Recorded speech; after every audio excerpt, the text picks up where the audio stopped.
Welcome, welcome to the next section called Audit Evidence. Audit Evidence. Now, this is an important area because as we look at the audit, and at least here are the steps in the audit process, let's come on over here. We've talked about preparing for the audit. So that's getting ready. We talked about that in the first section. We're getting ready for the audit. We have to decide, are we going to take the job? Do they have integrity? Am I properly trained? Am I proficient? Am I independent? Clear mental attitude? Can I act with skill? Can I act with due diligence? Am I, as I said, independent?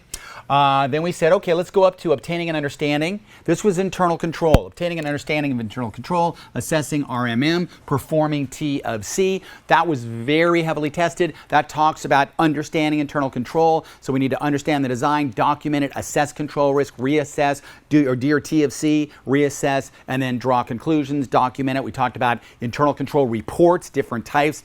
If it was in conjunction with a financial statement audit where you're not giving an opinion versus statements on stands for attestation engagements where you're giving an opinion versus a PCAOB audit where you're giving an opinion on both the internal control and the financial statements. So we've gone through all that. We decided, hey, if reliance is high, great, I'll do less substantive testing. And we've been talking about that since day one. Remember day one when you still cared about this exam, right? You were excited about being a CPA. We said, hey, if reliance is high, that means control risk is low or RMM is low. That means we're willing to let our acceptable level of detection risk go up. That means we'll do less substantive testing. Vice versa. If reliance is low, control risk is high, detection risk low, that means we're going to do more substantive. Well, since day one, we've been saying reliance, inverse relationship. If this goes up, this goes down. This goes down, this goes up. So we talked about reliance.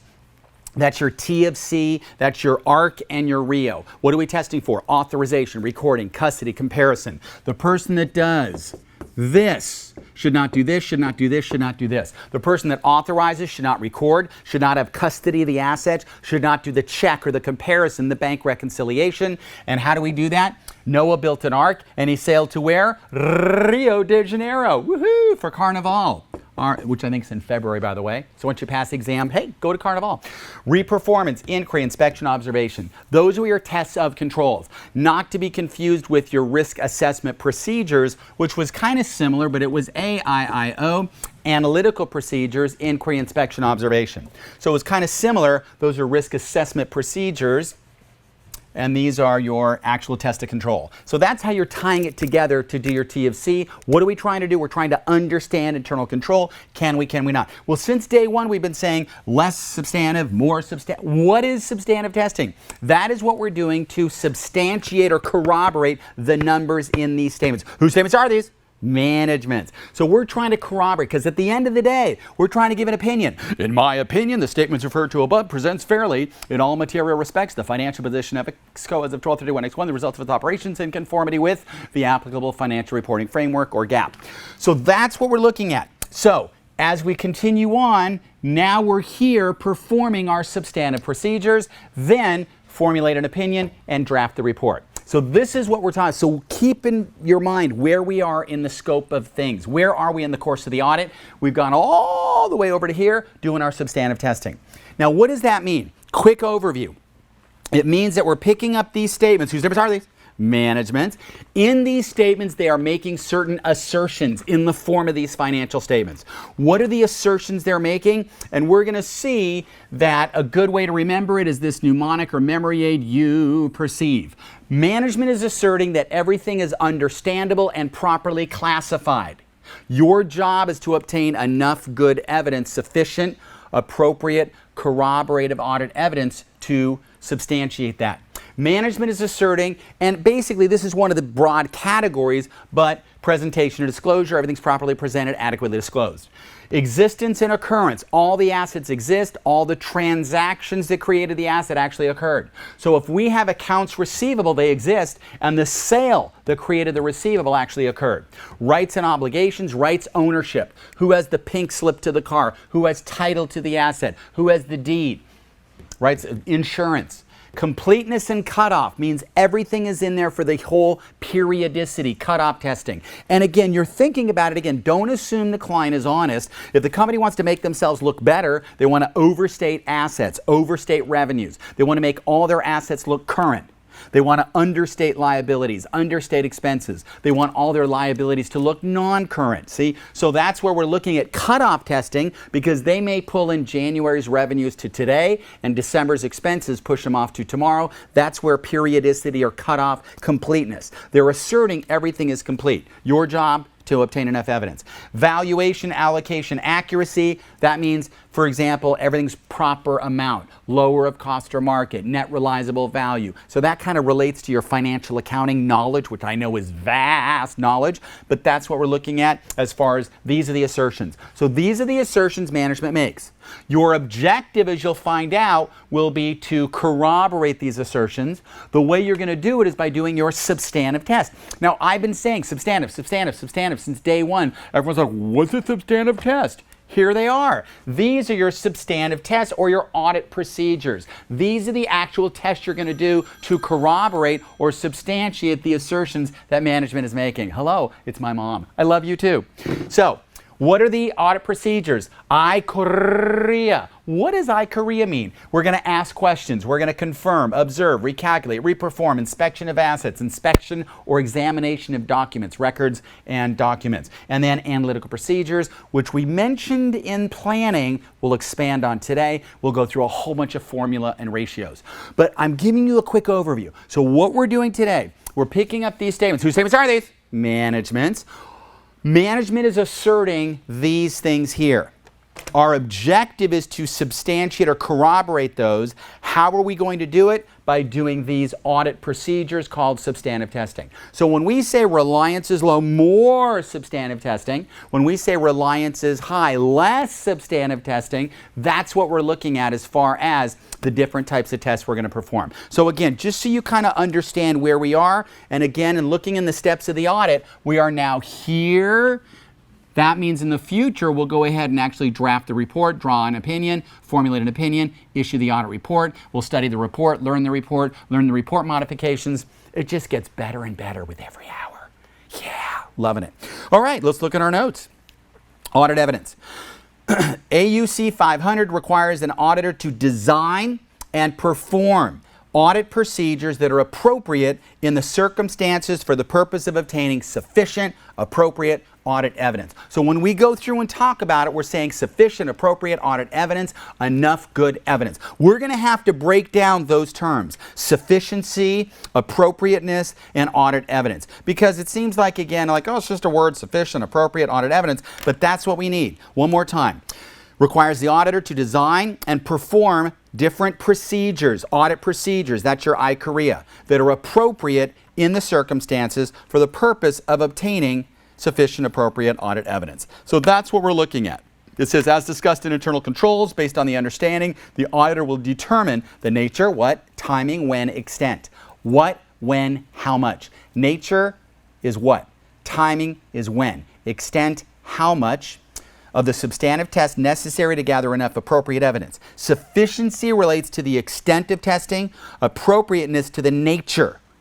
Timing is a matter of recognizing that tests at year end are stronger than tests applied at an interim date. Because we'll be looking at, gee, should I do it at December 31st or could I do it in October and do a roll forward to the end of the year? So that's what we're looking at as far as audit evidence. So as we go through this, there's going to be some really important terms that we're going to have to look at. And it kind of reminds me back in internal control when we talked about understanding. And we said, what do you mean by understand internal control? And it's not like a relationship where you go, honey, you don't understand me. No, it's like these are the 6 steps to understanding. Same thing here. We talk about audit evidence, but we get very specific as to what the audit evidence is. So what does it say we need? We need sufficient, appropriate audit evidence. We are going to perform different procedures to obtain enough good evidence. Why do we care? Because it gives us a basis for expressing an opinion on these numbers. So that tells us we need what? We need audit evidence.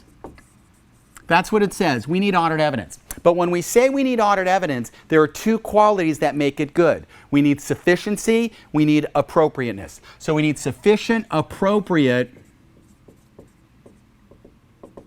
and sufficiency. So sufficiency and appropriateness. Now, as far as appropriateness basically says, And it says in your notes, it relates to the measure of the quality of the auditor's evidence, including relevance and reliability, in providing support for the conclusions on which the auditor's opinion is based. So again, measure of the quality of the auditor's evidence, including relevance and reliability. So what it tells us is, as far as sufficiency, that's the quantity. Appropriateness is the quality. We need enough good audit evidence. Again, sufficient, appropriate audit evidence. Sufficiency is the quantity, how much do I need? Appropriateness is the quality, how good is it? Now, in order to look at how good it is, there are two elements that make it appropriate: relevance and reliability. So we need relevant and reliable information. Relevance and reliability. Let's go back to sufficiency for just a moment. It says sufficiency relates to the quantity of corroborative evidence obtained. The amount is based on the auditor's judgment. So when we talk about the quantity, it's how much we need. Now, when we talk about how much we need, it talks about sufficiency. Sufficiency deals with things like, it says here, must rely on evidence that is persuasive rather than conclusive due to the limitations of an audit. So when we talk about how much we need, it depends on a couple of things. It depends on internal control reliance. It also depends on the cost benefit. So internal control reliance, as we've said since day one, if reliance is high, we need less audit evidence. If reliance is low, we need more. So it depends on internal control reliance. Again, there's that inverse relationship between reliance and how much substantive testing we have to do. It also depends on cost benefit. You want to make sure the cost does not outweigh the benefit. We talked about that with internal control. When you're looking at internal control, there may be times where you go, dude, there's so few transactions. To test the internal controls over these will cost me more than the benefit. Let's just do more substantive testing in that area and less internal control testing in that area. So cost benefit is pervasive. It kind of flows through a bunch of areas. Now it says there, must rely on evidence that is persuasive rather than conclusive. What does that mean? Remember, we need what we call reasonable assurance. Now with reasonable, that means we don't need information that convinces us. We don't need absolute assurance. What are we looking for, everybody? Reasonable. Based on what? Cost benefit. So that means we need information, not that we don't need to convince. We don't need absolute. We need it to persuade us. So this was asked before. You'll see here it says, must rely on evidence that is persuasive rather than convincing. It says the question as to how much evidence relates to the amount of evidence that is obtained. The auditor will have to consider both the cost and benefit. The quantity of evidence required is affected by both the risk of material misstatement and the quality of the evidence. As you drop down, then you see appropriateness. Now with the appropriateness, that deals with not the quantity, but the quality. Now, in looking at this, we need information that is relevant and reliable. Relevant and reliable. Relevance means it's relevant. It pertains to the assertion that it supports. When we talk about the assertions, that would be your you perceive. And you'll see a couple of different memory aids today. You'll see you perceive or raced or raku or and so on and so forth. But basically they all build out of these. So I like to use this because it's more general. It covers all of these, but you'll see how we're going to weed through them in just a minute. But going through that, what does relevance relate to? It says that it relates to the assertions. These are the assertions we'll cover in detail. Understandability, existence, rights, completeness, valuation, and so on. Those are the assertions. So relevance pertains to the assertion. As far as reliability of audit evidence is based on the source. And when we talk about it, we need information that is persuasive. Okay, so we're looking at the persuasiveness of evidence, and the persuasiveness depends on the different sources. And as far as the sources, we have 4 different sources that we're going to look at. We're going to look at auditor developed. We're going to talk about outside. We're going to talk about outside inside, and we're going to talk about inside or client developed. Now what does this mean? It says that the sources, where is it coming from? Now this is the highest source, right? In other words, the best source is more persuasive. We don't need information that's convincing, but it should persuade us. So auditor developed, this is information obtained directly by the auditor. So the auditor goes out, he's doing an inventory observation. 1 chair, 2 chair, 3 chair, 4, 5 chair, 6 chair, 7 chair, more, right? Assuming the auditor is competent and he can count 1, 2, 3. Therefore, that's auditor developed. That's a good source. That is very reliable. Assuming it's relevant, it's very appropriate, it's good quality. We may not need as much of it to be good audit evidence. Ooh, what does it say we need? Sufficient, appropriate audit evidence. This tells us the quality, the appropriateness. The quality, where is it coming from? Auditor developed. The next one is called outside.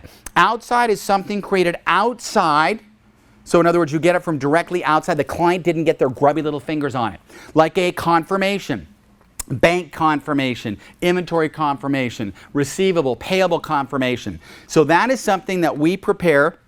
Client authorizes, signs it. We send it outside of the company. They respond directly to us. That means, again, the client, because we don't want the client to get their grubby fingers on it. Otherwise, they can just adjust it. They could alter it. So that's called outside. That's good. It's not as good as something we do, but it's still pretty good. Then you've got outside, inside. That is something prepared outside of the company, but who do you get it from? The client. So in other words, I go, hey, I need some information from you. How about, for example, bank statement? So the bank statement's prepared by the bank, but you get it from the client. What is a potential problem? Hey, Bob, how much should we have at account number 12? Here you go. They could just recreate it themselves. So it's still good. It's not as persuasive as this, not as persuasive as this. Then you've got client developed or inside. That is something completely generated within the client. For example, a client sales invoice. So when you're doing your audit, your detail testing, you go out there and you say to the client, hey, I need invoice 2106. And they go 2106, 2106, 2106, 2106. Here it is. I found it for you. So you don't know if it's the original or if they just created it. So are these all valid forms of evidence? Yes, they're all valid. They're all reliable. They're all valid forms of evidence. So we can call reliability or validity, right? They're all valid. The question is, what's the most persuasive? The higher up the list you go, the better, the more persuasive. Again, does it have to be convincing? No, it has to be what? Persuasive rather than convincing. That's the persuasiveness. So a good way to remember this as you're doing your audit, if it's all number 1, hey, then you're done. If it's all number 4, hey, you need more. Loser. Thank you. That's why I was single. So, for so long in my life. Anyway, so that's what's going on as far as the different sources, where the information is coming from. So again, you'll see that in your notes as far as the information and the persuasiveness. It also says concern with accuracy and completeness when using information provided by the client, because we want to feel that the information is accurate and it's complete. So, what is this saying here? What is AUC 500 saying? It basically says we need sufficient, appropriate audit evidence from different audit procedures in order to corroborate or substantiate management's assertions. In order to do so, let's look back. We need sufficient, appropriate audit evidence. Now, we've talked about sufficiency. We talked about appropriateness. Now, let's talk about audit evidence. What is the audit evidence? So when we talk about audit evidence, basically, audit evidence comes in a couple of different forms. We have accounting records, and we have other information. And this is other information to corroborate or substantiate the information. So let's say other info.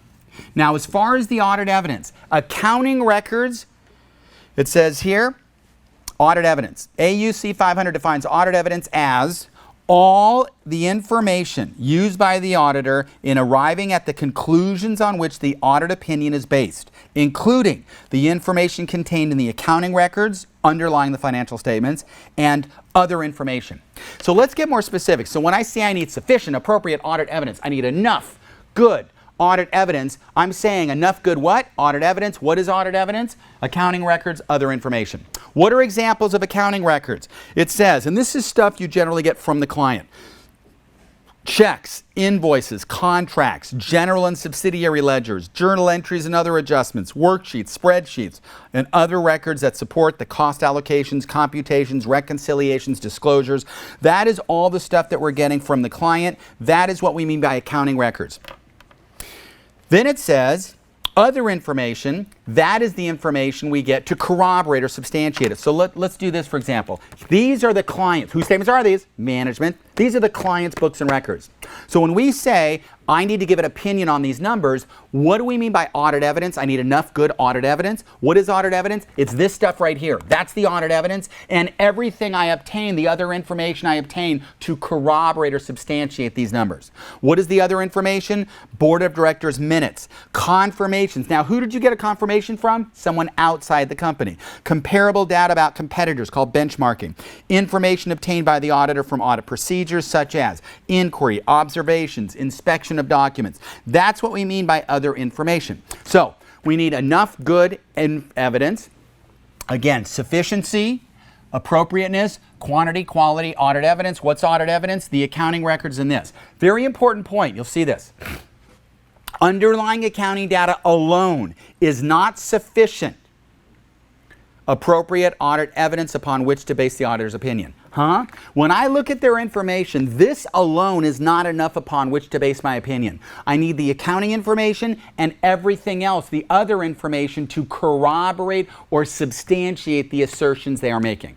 So you'll see that in the questions. Is accounting data alone sufficient enough? No, because the accounting data is generally from the client. You need that and other stuff to corroborate or substantiate what it is management is actually saying. It says the auditor uses judgment to evaluate both the sufficiency and the appropriateness of audit evidence. The auditor should consider the significance and likelihood of potential misstatements, the effectiveness of management's responses and controls, experience gained during previous audits, so if it's a continuing client or a re-audit, results of audit procedures performed, source, reliability, and persuasiveness of audit evidence, and understanding the entity and its environment.